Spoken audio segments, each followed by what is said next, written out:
27 রোজার রাতে সন্তান ফোন দিয়া বলে, বাবা আমি আগামীকাল রওনা দিলে রাত 2টা-3টায় গিয়া ঢাকায় নামবো, আমি সাহারি তোমাদের সঙ্গেই খাবো। মা বসে আছে, মায়ের সন্তানের বাবাও বসে আছে, সন্তান আসবে। রাত্র 2টা-3টা হয়ে গেছে, সাহারির সময় হয়ে গেছে, সন্তানের খবর নাই। শেষ টাইমে মা বাবা সাহারি খেয়ে ফজরের নামাজ পড়ে দরজার মধ্যে অপেক্ষা করতেছে, সন্তানের খবর নাই। 8টা, 9টা, 10টা বেজে গেছে, মায়ের মনটার ভালো লাগে না। স্বামীকে ডেকে বলে, স্বামীরে আমার সন্তান কই, আমার মনটা ভালো লাগে না, একটা ফোন লাগাও। স্বামী ডাক দিয়া বলে, চিন্তা করো না, ঈদের সময় যানজট থাকতে পারে, চলে আসবে। কিছুক্ষণ পর বাবার মনটাও ভালো লাগে না, বাইরে নেমে পায়চারি করতেছে। হঠাৎ করে একটা ফোন চলে আসছে। সন্তানের ফোন দেখে বাবার সে কি আনন্দ। ফোন রিসিভ করে যখনই সালাম দিল, অপর প্রান্ত থেকে সালামের উত্তরে সন্তানের কণ্ঠ পাওয়া যায় না। বাবা ডেকে বললেন, বাবা তুমি কে? এটা তো আমার সন্তানের কণ্ঠ নয়, তবে মোবাইলটা আমার সন্তানের। ওপার থেকে ডাক দেয়া বলে, আপনি কি এই লোকেই মোবাইলওয়ালার বাবা? বলে, হ্যাঁ।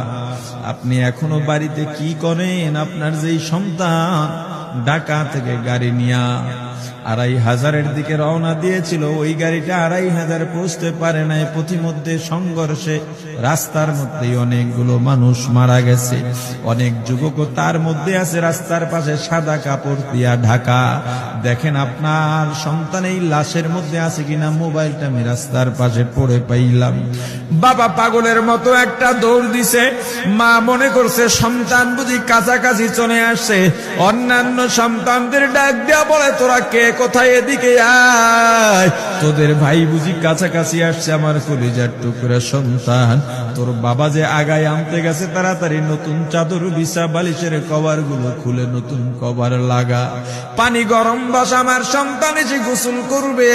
আহারে সবাই ফুলের মেলা, ফুলের তোড়া নিয়ে অপেক্ষা করতেছে। 4টা বছর কলিজার টুকরা বাড়িতে নাই, বিদেশ থেকে আসবে। বাবা স্পটে গিয়া দেখেন অনেকগুলো লাশ সাদা কাপড় দিয়া ঢাকা। একটা একটা মাথার উপর থেকে কাপড় উঠান আর কৌতূহল বাড়তেছে, কাপড় উঠান আর কৌতূহল বাড়ে। হঠাৎ তাকায় দেখে কলিজার টুকরা সন্তান লাশের মিছিলে শামিল হয়ে গেছে। বাবা সন্তানকে ধরে কাঁদেন আর বলেন, বাবা এত আদর আপ্যায়ন তোর জন্য, এত প্রস্তুতি রে বাবা। তোর মা তোর পথে বসে আছে রে বাবা, কি জবাব দিব বল? তুই যেদিন রওনা দিয়ে বিদেশ চলে গেলি, তোর মা সারা রাত ঘুমায় নাই, দরজায় গিয়া তোর পথের দিকে তাকা রইছি। কত রাত আমি মা আমি বাবা দেখলাম, তোর মা গভীর রাতে বিছানায় নাই। খুঁজতে খুঁজতে দেখলাম দরজায় গিয়া তোর মা কাঁদে। কত রাত তোর মা তোর জন্য নামাজ পড়তে পড়তে রাত্রটা নির্ঘুম কাটায় দিছে রে বাবা। কত রাত তোর মা তোর জন্য দোয়া করতে করতে নির্ঘুম রাত্র কাটায় দিছে। এই 4 বছরে 8টা ঈদ, ঈদের সময় আমরা নতুন কাপড় কিনছি, নতুন কাপড় পরছি। তোর মায়ের জন্য আমি নতুন শাড়ি এনে খাটের উপরে রাখলাম। ঈদের নামাজ পড়ে এসে দেখি কাপড়টা খাটের উপরেই আছে। তোর মা প্রথম ঘরেও নাই, মাঝের ঘরেও নাই, পেছনের ঘরেও নাই। খুঁজতে খুঁজতে গিয়া দেখি তোর মা কিচেন রুমে আছে। ওই নাস্তা নাড়াইতেছে, দুধ নাড়তেছে, দুধ উতলাইয়া পুইরা যাইতেছে, খবর নাই। আমি তাকায় দেখলাম তোর মায়ের 2 চক্ষু দিয়া টপ টপ করে পানি পড়তেছে।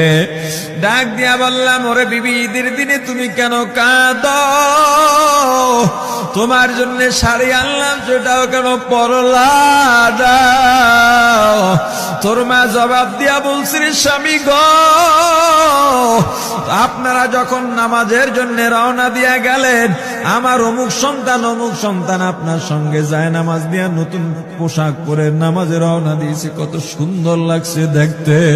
হঠাৎ করে তাকায় দেখলাম আমার কলিজের একটা মানিক আপনাদের সাথে নাই। আমার মনটার ভালো লাগে নাই। আমি ফোন দিলাম আমার মানিকের কাছে। ফোন রিসিভ করে বলে, মা নাস্তা বানাইছি, খাইছি, এখনো ছুটিতে আছি, আনন্দ করতেছি, ঘোরাফেরা করতেছি, কিন্তু আমি মায়ের মন। আমি বললাম, বাবা তুই আমাকে পেটে ধরিস নাই, আমি তোকে পেটে ধরছি। আমাকে খুশি রাখার জন্য কত কথাই না বললি। ঈদের টাকা পাঠাইলি, তোর টাকা দিয়া তোর বাবা জামা কিনছে, তোর ভাইরা জামা কাপড় কিনছে, তোর টাকা দিয়ে, পরিশ্রমের টাকা দিয়ে আমার শাড়ি কিনছে, গহনা কিনছে, কিন্তু তোর পাশে আমি হাতুড়ের বাড়ির শব্দ কেন পাই?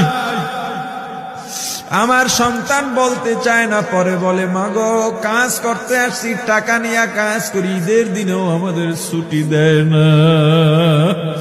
ওরে স্বামী বলে, ঈদের দিনেও যেই সন্তান কাজ করে, এই শ্রমের টাকার শাড়ি আমি মা কেমনে পরব রে? ওরে বাবা, আজকে তুই আসবি, খবর শুনে তোর মা এক সপ্তাহ আগের থেকে ঘুমায় না, তোর জন্য কত রঙের পিঠা বানাইছি, তোর জন্য কত আয়োজন, আমি তোর মাকে কি বলবো বাবা বল। বাবা সন্তানের লাশ অ্যাম্বুলেন্সে উঠে বাড়ির দিকে রওনা দিছে। আহারে বাড়ির কাছাকাছি আসছে, এদিকে মা দরজায় গিয়ে অপেক্ষা করতেছে, গাছের আড়াল দিয়া পথের দিকে তাকায় আছেন। দেখেন একটা গাড়ি আসতেছে, মায়ের সে কি আনন্দ, বাড়ির মধ্যে দৌড় দিছে, তোরা কই তাড়াতাড়ি আয়, ফুলের মালাগুলা নিয়ে আয়, গাড়ি এসে পড়ছে। বাড়ির দরজা দিয়ে যখন অ্যাম্বুলেন্সের হরেন দিয়া ঢুকতেছে, হুইসেল দিয়া ঢুকতেছে, মা একটা চিৎকার দিছে, ওরে এই মরণ গাড়ি আবার বাড়ি কেন, কার কপাল পুরুষে?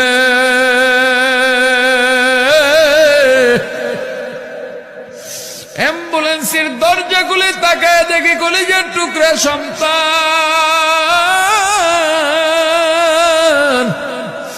এমন ঘুমাইছে, আর জীবনেও উঠবে না। মা কাঁদেন আর বলেন, ওরে বাবা এটা তোর বিছানা নয়, নতুন চাদর বিছাইছি। বোন কান্দে আর বলে, ভাই আরে তোর জন্য ফুলের মালা পরাইছি, ফুলের মালা বানাইছি, একটু মালা পরাবো। মা ডেকে বলেন, রে সন্তান, 4টা বছর আমি তোর মা ডাক শোনার জন্য অপেক্ষা করছি, তোর জন্য গরম পানি করছিলাম, গোসল করবি, সেই গরম পানি যে তোর জীবনের শেষ গোসল হবে বুঝি নাই। ওরে পর্দালের মাগো, আর কোন ভাষায় বুঝাইলে বুঝবারে মা, দুনিয়ার জীবনটা ক্ষণস্থায়ী, এই দুনিয়ায় নাফরমানি করা যাবে না, এই দুনিয়ায় নাফরমানি করা যাবে না, অহংকার দেখাবার কিচ্ছু নাই, এই দুনিয়া ছেড়ে যাওয়া লাগবে। আল্লাহ এত দয়া করছেন, মায়া করছেন, ওই আল্লাহর সঙ্গে নাফরমানি করো না রে ভাই, ওই আল্লাহর নেয়ামতের অশুকরিয়া করো না, আল্লাহর নেয়ামতের শুকরিয়া আদায় করো, দুনিয়ার সব মোহ ত্যাগ করো, দলের মায়া ত্যাগ করো, দুনিয়ার মায়া ত্যাগ করো। এ আওয়ামী লীগ বিএনপি যারা করো, ক্ষমতায় যারা বারবার যাও, ক্ষমতায় তোমার দল গেলেই তুমি দাপট দেখাও, যুবকরে তোর 2টা পা ধরা লাগলেও পা ধরবো রে ভাই। এই ক্ষমতা কিচ্ছু না, দাপট কিচ্ছু না, ওই কিয়ামতের ময়দানের নাজাতের চেয়ে বড় দাপট আর কিচ্ছু নাই। আল্লাহ রক্ত দিছেন, আল্লাহ জীবন দিছেন, আল্লাহর এই রক্ত আর জীবন দুনিয়ার কুফরি পুঁজিবাদী, কুফরি গণতন্ত্রের জন্য দিস না, এই রক্ত আল্লাহর জন্য রাখ, এই জীবন আল্লাহর জন্য রাখ। আমার রাসূলের সুন্নাত দিয়া নিজেকে মোড়াইয়া নে, নিজের জীবনটা গড়াইয়া নে। ওই পরকাল হবে তোমার আমার জন্য মহা শান্তির জায়গা।